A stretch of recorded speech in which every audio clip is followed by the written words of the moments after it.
दिल्ली के मालवीय नगर के हौज रानी में होटल में आग लगी थी और हम देख रहे थे कि भयानक आग लगी है। लोग कूद कूद कर उस होटल से अपनी जान बचा रहे हैं। ये व्यक्ति उसी होटल में मौजूद था। जब आग लगी तो वहां से भागे नहीं बल्कि और अपने साथियों को इन्होंने बचाने की कोशिश की और आखिरी में आग के बाद में जब ये कूदे थे तो एक तो सीने की हड्डी इनकी क्रैक हो गई है, रीढ़ की हड्डी जो है ये टूट चुकी है। सिर्फ 2 लड़के को बचाने के लिए, क्योंकि हम भी नीचे थे। मैनेजर वो स्टेप था, जैसे उन लोग भाग गए तो हम भी भाग जाते, लेकिन दूसरे लड़के को बचाने के चक्कर में अपना जान दांव में लगा दिए सर। उसके बाद में देखो, जब से बिस्तर में तब से कोई नहीं आए मिलने के लिए। मेरा भी 3 शाम होना चाहिए, कोई दर्द कोई नहीं समझ रहा है। इलाज करवाइए, क्योंकि हम गरीब है ना, गरीब इसलिए नहीं आ रहे ना, गरीब के घर पे। प्राथमिक इलाज जैसा होता है कि भाई तुरंत जैसा इलाज चाहिए, वो तो अस्पताल ने कर दिया, लेकिन उसके बाद अस्पताल ने ये कहा कि इसके आगे हमारी जिम्मेदारी नहीं है। हम सोचे कि दवा मिलेंगे, दवा नहीं दी है। दवाई आज खरीदने का हम लोग के पास पैसा नहीं है। सरकार कुछ सुन नहीं रहा है हम लोग का। इतना हम लोग गुहार लगा रहे कि सरकार आओ, रेखा मैडम आओ, घर पे आओ, हम लोग से मिलो, मगर कोई सुनवाई नहीं है हम लोग का, क्योंकि हम लोग गरीब है ना। घर तक जो है छुड़वाया हॉस्पिटल ने आपको? बुकिंग किया, अपने पैसे से बुकिंग किया। बोले ऊपर जाके कि गाड़ी की व्यवस्था कर दीजिए, हम अपने बाइक लेके जाएं। वो सब बोले कि हमको कोई पता नहीं है कि किसको कैसे लेके जाना है, कि कैसे लेके जाए। मन तो घबरा गया था कि हम ये तो एक बैठ नहीं सक रहा था, तो मुझको लेके कैसे आते। और यहाँ के लड़के सब मिलके उतरवाए हैं। वहाँ से कोई सुविधा नहीं मिला है कि चलो घर छोड़ दे इसको, कोई नहीं। अब जो है इस परिवार के पास में दवाई तो छोड़ दीजिए, इलाज तो छोड़ दीजिए, खाने के वांदे हो गए हैं। रेखा मैम से बोलेंगे जल्दी से जल्दी मेरे घर पे आइए, हमारा इलाज करवाइए, क्योंकि हम गरीब है ना, गरीब इसलिए नहीं आ रहे ना, गरीब के घर पे।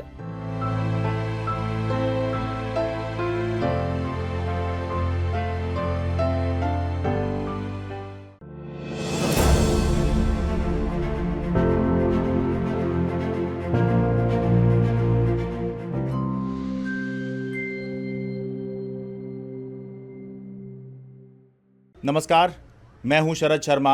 आप देख रहे हैं शरद शर्मा ऑन ग्राउंड। आपको दिल्ली के मालवीय नगर में एक होटल में लगी आग तो याद है ना? 3 जून को जब दिल्ली के मालवीय नगर के हौज रानी में होटल में आग लगी थी और हम देख रहे थे कि भयानक आग लगी है। लोग कूद कूद कर उस होटल से अपनी जान बचा रहे हैं। उसके बाद हमने देखा कि दिल्ली सरकार ने बहुत से लोगों को सम्मानित किया कि भाई आपने इस आग के दौरान बहुत अच्छा काम किया है। दिल्ली सरकार, एमसीडी अब उसके बाद बहुत सारी जगहों पे कार्रवाई करती हुई भी दिख रही है। ये सब हम देख रहे हैं, लेकिन जो हम नहीं देख रहे वो है संघर्ष। कि ये जो घटना हुई ये हमने देखा, हमने बहुत इस पर अफसोस किया, सरकार पे, सिस्टम पे बहुत गुस्सा भी आया, लेकिन इसके बाद संघर्ष किस तरह से हो रहा है, संघर्ष की कहानी मैं सुनाऊंगा रोहित की ज़ुबानी। ये रोहित हैं जो उसी होटल में काम किया करते थे। जिस दिन आग लगी, जिस समय आग लगी, ये व्यक्ति उसी होटल में मौजूद था क्योंकि ये वहाँ नौकरी करते थे। ये जब आग लगी तो वहाँ से भागे नहीं बल्कि और अपने साथियों को इन्होंने बचाने की कोशिश की और आखिरी में खुद उस होटल से कूदकर अपनी किसी तरह से जान बचाई। लेकिन जान क्या बचाई, जीने का संघर्ष जो है वो पहले से ज़्यादा मुश्किल हो गया है। हालत ये है कि उस आग के बाद में जब ये कूदे थे तो एक तो सीने की हड्डी इनकी क्रैक हो गई है, ये देखिए ये किस तरह से काम चल रहा है, और पीछे ये देखिए रीढ़ की हड्डी जो है ये टूट चुकी है। 2 रॉड जो है कमर में यहाँ पे डली हुई है। अब शायद ये कब ठीक से चल पाएंगे ये पता नहीं, शायद वज़न तो पूरी ज़िंदगी ये उठा ही नहीं पाएंगे। पैर में भी अभी जो है टाँके वगैरह लगे हुए हैं। संघर्ष ये है कि भाई उस समय, जिस समय ये घटना हुई तब तो जो है अस्पताल में इनको भर्ती किया गया, इलाज भी हो गया, लेकिन उसके बाद अब इनको ऐसे ही छोड़ दिया गया है। भाई जाइए, आप खुद ही अपनी दवाओं का इंतज़ाम कीजिए, खुद ही अपना जीवन का संघर्ष कीजिए। क्योंकि रोहित जो हैं ये बिहार से, जैसे बहुत सारे लोग यूपी बिहार से आते हैं दिल्ली, यहाँ पर आए हैं खाने कमाने के लिए। घर में अकेले कमाने वाले हुआ करते थे, लेकिन अब जो है केवल बिस्तर पे पड़े रहने के अलावा इनके पास कोई विकल्प नहीं रह गया है। शुरू करते हैं इनकी ज़ुबानी। रोहित, ये बताइए, जिस दिन आग लगी, 3 जून की घटना थी ये, तो आप कितने बजे होटल पहुंच गए थे? कितने बजे ड्यूटी थी आपकी? 8 बजे सर, 8 बजे मेरा ड्यूटी था। ठीक है। नेट 8 बजे पहुंच गए हम ड्यूटी पे। ठीक है। ड्यूटी पर पहुंचे, लेंच हम अपने घर से लेंच ले जाते हैं। लेंच रख दिया, कपड़े ऊपर गए, कपड़े चेंज किया, ठीक है। वहाँ के ड्रेस चेंज किया लगाकर। उसके बाद हम किचन नीचे आ गए ग्राउंड फ्लोर में। बर्तन धो रहे थे, उस समय कोई नहीं था लड़का कि कोई 10 बजे था ड्यूटी, किसी को 12 बजे ड्यूटी था, किसी को 1 बजे ड्यूटी था। ठीक है। तो काम करने वाले लड़के हम लोग 3 बंदे आए थे। तो जो सेफ था किचन में, एक रुपेश वो मैनेजर था सर। अच्छा। उसके बाद में मैंने वो सेफ जो आलू फ्रेम से बनता है मशीन में लाइने वाला, हाँ। उसमें एक बैग आग लग गया। अच्छा। सेफ बोला मैनेजर को जो देखो आग लग गया, मशीन में पूरा धुआं धुआं हो रहा है। तो मैनेजर हमको क्या बोला, तुम जाओ रोहित फर्स्ट फ्लोर में जाओ, टावल लेके आ जाओ, हाँ। बुताना है। ठीक है। हम भागते गए, टावल लेके बुताया, वो मैनेजर को दे दिया, बुताया नहीं बुत पाए। जो आग बुताने वाला जो गैस सिलेंडर होता है छोटा वाला, हाँ। वो निकाल के हम मैनेजर को थमा दिया जी इससे बुताओ। अच्छा। उससे कोशिश किया बुताने के लिए, तो और धुआं और नहीं बुत पाया और आग चिक गया भंग अच्छा। भंग। तो उसके बाद में हम अब किस सांस पूरा था मेरे भी। अब सोचे चलो फर्स्ट फ्लोर में 2 लड़का है मेरे गांव के, मेरे इलाका के अपने, वो दोनों लड़के रूम बना रहे थे फर्स्ट फ्लोर में। अच्छा। वैसा दरवाजा अंदर घुसेंगे तो आप सब लॉक हो जाता है। अच्छा। हम दरवाजा ठोक ठोक आए, उन दोनों लड़के दरवाजा खोले। अच्छा। उसके बाद हमने बोले चल भाग चल, नीचे पूरा आग लग गया, पूरा धुआं धुआं है। तो हम लोग भागे कोशिश किया, मेन गेट के नीचे आने वाला था हम लोग। अच्छा। लेकिन पूरा आग पूरा धुआं पूरा फैल गया था सर। फिर हमने दोनों जो जिस रूम में बना रहे थे वो लड़के, उस रूम में हम लोग अंदर घुस गए, तीनों लड़के अच्छा। अंदर घुस गए। फिर नहीं पूरा धुआं धुआं रूम में पूरा हो गया था, सांस फूल रहा था। हम लोग अब सोच रहे थे नहीं बच पाएंगे हम लोग। फिर दोनों के हम बाथरूम में घुसा दिए, बाथरूम में दोनों लड़के घुसा दिया। उसके बाद में बाथरूम का जो जंगला होता है शीशा कांच वाला, हाँ। खिड़की, वो बाथरूम के जो नहाने वाला बाल्टी होता है, उसी बाल्टी से हम टूरे, पूरा शीशा पूरा तोड़े। और दोनों लड़के के हम बारी बारी करके दोनों लड़के के हम कूदकाए नीचे। अच्छा। दोनों लड़के कूदकाए। उसके बाद में हम जब कूद के तो मेरा पैर शीशा से पूरा पैर कट गया और खून से हम पूरा लटपट हो गए सर। सिर्फ 2 लड़के को बचाने के लिए, क्योंकि हम भी नीचे थे। मैनेजर जैसे नीचे थे मैनेजर, वो सेफ था। जैसे उन लोग भाग गए तो हम भी भाग जाते। हाँ। लेकिन दूसरे लड़के को बचाने के चक्कर में अपना जान दांव में लगा दिए सर। और जब गिरे तो पता नहीं हम गद्दे में गिरे कि ज़मीन में गिरे, इतना मुझे कुछ पता नहीं सर। उसके बाद में देखो जब से बिस्तर में, तब से कोई नहीं आए मिलने के लिए। मेरा भी 3 शाम होना चाहिए, कोई दर्द कोई नहीं समझ रहा है। मैं तो यही मैम से बोलेंगे, रेखा मैम से बोलेंगे जल्दी से जल्दी मेरे घर पे आइए, हमारा इलाज करवाइए। क्योंकि हम गरीब है ना, गरीब इसलिए नहीं आ रहे ना, गरीब के घर पे। क्या हम इंसान नहीं है जो गरीब आदमी के पास नहीं आ रहे? तब से हम घर पे हॉस्पिटल में से दवा हुआ, फिर घर आया। डॉक्टर खुद बोला जाओ तू अपने से इलाज करवाना। तभी रसी बोला दीदी है, यही दीदी हमारा, हाँ। ये दीदी हमारा खर्चा रोज सुबह शाम खाने ले आने के देते हैं। देखिए मैं थोड़ा समझा दूं। जो उन्होंने बताया है कि जैसे ही आग लगी थी, ये बता रहे हैं कि मैनेजर और शेफ वो तो बाहर निकल गए थे, है ना, यही बता रहे हैं आप। लेकिन ये इनके जहन में आया कि 2 लड़के जो जिनको ये जानते हैं वो ऊपर रूम बना रहे थे, हाउसकीपिंग वगैरह में होंगे, जैसे होटल में रूम बनाते हैं ना, बेड वगैरह ठीक कर दो आप, वॉशरूम वगैरह देख लो, तो वो उस समय वो रूम बना रहे होंगे। वो इनके जहन में था कि अरे भाई वो ऊपर रूम बना रहे हैं, उनको भी निकालो। तो उनको निकालने के चक्कर में जो है ये देर हुई, वरना तो ये तो बहुत आसानी से निकल सकते थे। और आखिरी में हमने देखा कि कूदते हुए भी लोग दिखाई दिए। तो उसमें बता रहे हैं कि क्योंकि शीशा तोड़ा था, कोई ऐसा था नहीं कि कोई रेगुलर वहाँ पे काम होता हो कि अच्छा यहाँ से कूदना है।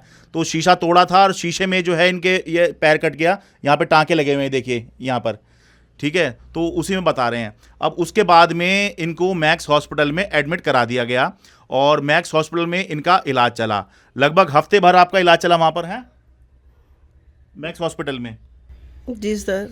ठीक है, तो लगभग जो है एक तरह से प्राथमिक इलाज जैसा होता है कि भाई तुरंत जैसा इलाज चाहिए वो तो अस्पताल ने कर दिया, लेकिन उसके बाद अस्पताल ने ये कहा कि इसके आगे हमारी जिम्मेदारी नहीं है, हैं ये यही कहा अस्पताल ने। जी सर, मेरा मन था 2-3 दिन और ही रहने दो, हाँ। लेकिन सुनवाई कोई नहीं सुना। बोले तुम अच्छा हो गया, तुम जा सकते हो। हमने कोशिश किया जब 2 दिन और ही रुकने दो, अच्छा। नहीं उन लोग रुकने नहीं दिया। जी तुम अच्छे हो गए, तुम जा सकते हो। अच्छा, मतलब आप रुकना क्यों चाह रहे थे? मतलब आप अनकंफर्टेबल महसूस कर रहे थे? मतलब आप क्योंकि मेरा अंदर के हाल हमें खुद जान रहे हैं, अंदर के क्या दर्द है हमें खुद जान रहे हैं। डॉक्टर तो आते हैं तो पूछता है, गोली खाते हैं तो बोलता है आराम हो गया है, तो हाँ तो सर थोड़ा तो आराम है ही है। हाँ। वो पूछ कर चल जाता है, ये नहीं देखता जब हम अभी तक हम अभी घर वहाँ पे रहते तो अपने वहाँ के बेड दूसरा होता है सर, और घर के बेड दूसरा होता है ना। अभी वहाँ पे रहते तो अभी इतने दिन में थोड़ा हमें आराम हो जाता, मेरा अच्छा हो जाते। देखिए ये रोहित जो हैं, अगर पैसे देते ना प्राइवेट अस्पताल, तो हॉस्पिटल क्या होटल ही होते हैं, तो वो तो जो है इंसान कम रहना चाहता है वो ज़्यादा रखते हैं, लेकिन ये क्योंकि वहाँ पैसा दे नहीं सकते थे तो इसलिए इनको कहा गया कि अब आप जाइए। क्योंकि ये रहना क्यों चाह रहे थे, ये कोई होटल में रहना नहीं चाह रहे थे कि मैं वहाँ आराम करूँ। इनकी हालत इतनी ख़राब है कि जब ये कूदे हैं, पैर में तो देखिए टाँके हैं ही हैं, सीने की हड्डी बता रहे हैं डॉक्टर ने बताया कि क्रैक है, और पीछे तो ये जो हड्डी जो है इनकी रीढ़ की हड्डी वो टूट ही गई है। जिस आदमी के कंधों पर ये जिम्मेदारी है कि वो अपना घर चलाएगा, बीवी बच्चे पालेगा, उसकी रीढ़ की हड्डी टूट गई है। अब इनकी मतलब समस्या समझिए, प्रैक्टिकली समस्या समझिए। इंसान जो है वो लेटता कैसे है, या तो पीठ के बल लेटेगा, ठीक है, या फिर पेट के बल लेटेगा। अब पीठ तो जो है ये पीठ के बल तो लेट ही नहीं सकते क्योंकि वहाँ तो रॉड डली हुई हैं, और इधर सीने में जो है ये हड्डी क्रैक हो गई है। सोच के देखिए, पूरा दिन जो है एक तरफ करवट लेके लेटे रहना कितना मुश्किल काम है। तो इसीलिए ये जो है हॉस्पिटल में रहना चाह रहे थे, लेकिन संभवतः हॉस्पिटल को आगे से ये दिखाई दिया होगा कि सरकार पैसा नहीं देगी और ये आदमी पैसा दे नहीं सकता है, तो इसी हॉस्पिटल ने कहा कि भाई आप घर जाइए। और दवाई भी आपको नहीं मिल पाई है? नहीं दी दवा, बोले खुद के बोला जो अपने पैसे से दवा कर लो 1 हफ्ते खातिर। हम सोचे दवा भी तो खरीद के देगा। हाँ। मेरा बहन गए नीचे दवा खरीदने के लिए, दवा जैसे पूरा दवा ले लिए, पर्ची बना दिया जो पैसा लगेगा यहाँ पे। अच्छा। फिर बहन आके बोला जो पैसा, फिर ऊपर से क्यों से व्यवस्था करके फिर पैसा दवा लिया। अगर वो दवा नहीं लेते तो हम अभी ऐसा इस हालत में नहीं रहते हम। और यहाँ घर तक जो है छुड़वाया हॉस्पिटल ने आपको? क्योंकि आप चलने की हालत, आप तो चल तो सकते ही नहीं हो, आप तो लेट भी नहीं सकते हो ठीक से। वही बहन गाड़ी बुकिंग किया, अपने पैसे से बुकिंग किया, ड्राइवर उठा कर हमको गाड़ी में बैठा कर आराम से धीरे आराम से लेकर आया। अब देखिए, अच्छा उसके बाद में मैं आपको बता दूं कि ये जो घटना हुई है उसके तुरंत बाद में प्रधानमंत्री ने की तरफ से घोषणा हुई कि भाई 2 लाख रुपए जो जिनकी जान चली गई है उनके परिवार वालों को, और 50,000 रुपये उन लोगों को मिलेंगे जो घायल हुए हैं। तो इस हिसाब से इनका 50,000 रुपये का तो ये बनता है, नंबर 1। नंबर 2, दिल्ली की मुख्यमंत्री रेखा गुप्ता ने घोषणा की कि भाई 10 लाख रुपए उनको जिनके परिजन गए हैं इस हादसे में, और 5 लाख रुपए उनको जो है घायल हुए हैं। तो भाई 5 लाख रुपए इनके जो है उस हिसाब से बनते हैं, सीधे सीधे जो है सरकार ने घोषणा की है उस हिसाब से। लेकिन अभी तक ये 3 तारीख की घटना है, और अब जब मैं रिपोर्ट कर रहा हूं तो इस घटना को अब 2 हफ्ते हो चुके हैं, लेकिन अभी तक कोई यहाँ पर मदद इनके पास नहीं पहुंची है। घर चलाने की मुश्किल हो गई है। इनकी दवाओं का इंतजाम करें या खाने का इंतजाम करें, क्या करें, जिएं या किसी को जीने के लिए संघर्ष करते फिरें, ये संघर्ष हो गया है इनके लिए। किसी ने संपर्क ही नहीं किया आपसे, चाहे सरकार, दिल्ली सरकार से या कहीं से कोई नहीं आया है? कोई नहीं आया सर, कोई नहीं आया मिलने के लिए। लेकिन मेरा मन है जरूर रेखा मैम मेरे घर पे आएंगे, लेकिन अभी तक ले रेखा मैम नहीं आए मेरे घर पे। अब देखिए ये गरीब क्या चाह रहा है, ये बस ये चाह रहा है कि इसकी मुख्यमंत्री जो हैं इसके घर पे आ जाएं। और भाई कुछ लोग ये सोचेंगे कि भाई ये जो है वहाँ काम करते थे, कुछ लोगों के मन में ये एक गुस्सा नाराज़गी हो सकती है कि भाई ये वहाँ काम करते थे और उसी होटल की वजह से बहुत सारे लोगों की जान गई है। अरे तो इसकी वजह से नहीं गई है, ये तो वहाँ काम करता था, इसकी गलती नहीं है, गलती उन लोगों की है जिन्होंने इस तरह की व्यवस्था बनाई। वो या तो वो जो होटल था उसका मालिक, जिसको ब्रेड एंड ब्रेकफास्ट के तहत जो है अनुमति मिली थी, और उसने पूरा होटल तान दिया था वहां पर। गलती उन लोगों की है जो एमसीडी में है, जिनकी जिम्मेदारी थी कि भाई यहां पर इस तरह से ना चले बिना लाइसेंस लिए जो है, और फिर भी यहां पर ये चल रहा था। गलती फायर विभाग के लोगों की है, जब वहां पे फायर की जो है अनुमति नहीं थी, एनओसी नहीं थी कि भाई आग लगने पर क्या एग्जिट होगा, उसके बावजूद भी यहां पर जो है काम चल रहे थे। गलती उन लोगों की है, इस गरीब की गलती नहीं है। तो नौकरी कर रहा था, बहुत सारे लोगों की तरह यूपी बिहार से दिल्ली में आके काम कर रहा था कि अब अपना गुजर बसर करूंगा, अपना काम धंधा करूंगा। लेकिन आज हालत यह है, चलना तो छोड़िए, खड़ा होना छोड़िए, ये बैठना छोड़ दीजिए, लेट नहीं सकता है, केवल इस तरह से ही इसको रहना पड़ता है। क्यों? पीछे रॉड डली हुई है क्योंकि रीढ़ की हड्डी टूट गई है, और आगे जो है सीने की हड्डी में क्रैक आया हुआ है। क्या करें, ऐसे काम चला रहे हैं। अब रोहित की बहन है मेरे साथ में, आप बताइए जी, कोई कैसे संघर्ष चल रहा है आप लोगों का, कैसे घर चल रहा है, कैसे दवाइयाँ आ रही हैं अब? बहुत मुश्किल है सर। भाई तो ऐसा हो गया है, दवाई आज खरीदने का हम लोग के पास पैसा नहीं है। सरकार कुछ सुन नहीं रहा है हम लोग का। इतना हम लोग गुहार लगा रहे कि सरकार आओ, रेखा मैडम आओ, घर पे आओ, हम लोग से मिलो, मगर कोई सुनवाई नहीं है हम लोग का, क्योंकि हम लोग गरीब है ना। अगर एक बार हम लोग का आवाज़ सुन लेते, घर पे भाई से मिल लेते, तो हम लोग का मन भी तसल्ली हो जाता कि चलो आँख अपने आँख से देख के भाई को गया है मैम, मगर कोई सुनाई नहीं दे रहा है। इतना हम लोग बहुत आवाज़ लगा है, हम लोग के पास 1 रुपया नहीं है। ये मैडम खाना दे रहे हैं हम लोग का। अच्छा। कि हम लोग का एक थोड़ा मुंह में 2 कमरा हम लोग का अंदर जा रहे हैं, न तो हम लोग का कहाँ से हम लोग लेंगे। उसकी बीवी काम धाम छूट गया, घर पे बैठे हैं, बहन भी काम धाम छूट के अपने भाई की सेवा कर रहे हैं। रेखा मैडम को तो सोचना चाहिए कि हम जाके मिले, मगर कोई सुनवाई नहीं है। भाई का हम सोचते हैं कि अब भाई का हम फिर दोबारा हम लेके जाए तो कैसे हॉस्पिटल में हम लेके जाए, हम कहाँ से इतना इलाज कराएंगे सर। ऊपर भाई के जब हम लेके आए, न कोई व्यवस्था गाड़ी का, न कोई कुछ भी। हम हॉस्पिटल वाला ने बिल दे दिया 10 तारीख को, बोले कि भाई आपका ठीक हो गया है, आप ले जा सकते हो। अच्छा। बिल आया है 1,07,000 का। हाँ। हमने बोले कि सर दवा ववा की व्यवस्था है, 1 हफ्ता दवा चलेगा। अच्छा। हम सोचे कि दवा मिलेंगे, दवा नहीं दिए। हम लोग इंतज़ार किए सर 4 बजे तक।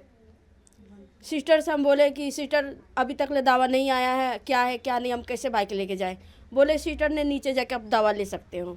हम सोचे कि चलो नीचे जाकर हम दवा ले लेते हैं, हम ही लोग ले लेते हैं जाकर। हम नीचे आए सर दवा लेने, दवा वाला तो दे दिए, बोले कि इतना 1200 का बिल आया है। अच्छा जी। और हमको मैंने बोले कि ये सरकार तो पूरा इसका खर्चा उठाने को बोले, तो हम 1200 रुपये हम कहाँ देंगे इसका। हाँ। बोले कि यहाँ पे दवा का पैसा देना पड़ेगा। फिर हम ऊपर गए, सिस्टर से बात किए। हाँ। सिस्टर बोला कि नहीं आप गए हो दवा तो वहाँ से पैसा दे के तुम लेना पड़ेगा। हम पैसे फिर इधर उधर से हम करके सर, अगर हमारे पास 1200 रुपया नहीं रहता तो हम भाई के दवा कैसे कराते। हाँ।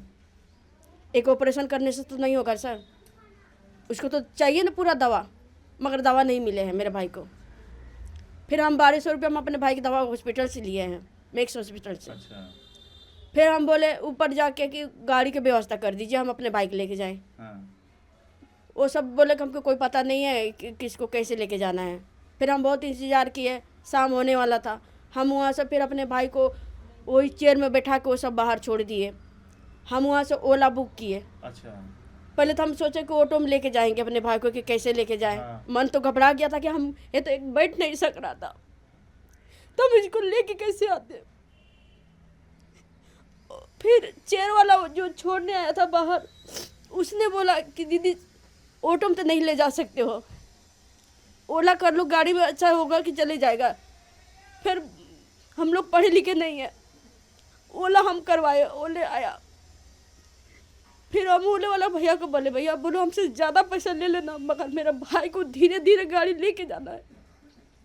वो आके छोड़े दरवाजा तक, उसे ही उतरवाए भाई को, और यहाँ के लड़के सब मिलके उतरवाए हैं। वहाँ से कोई सुविधा नहीं मिला है कि चलो घर छोड़ दे इसको, कोई नहीं। अच्छा, बस उन्होंने बस वो जो इनिशियली बिल आया बस ये कहा कि ये सरकार दे देगी, ठीक है। वो कितने का था?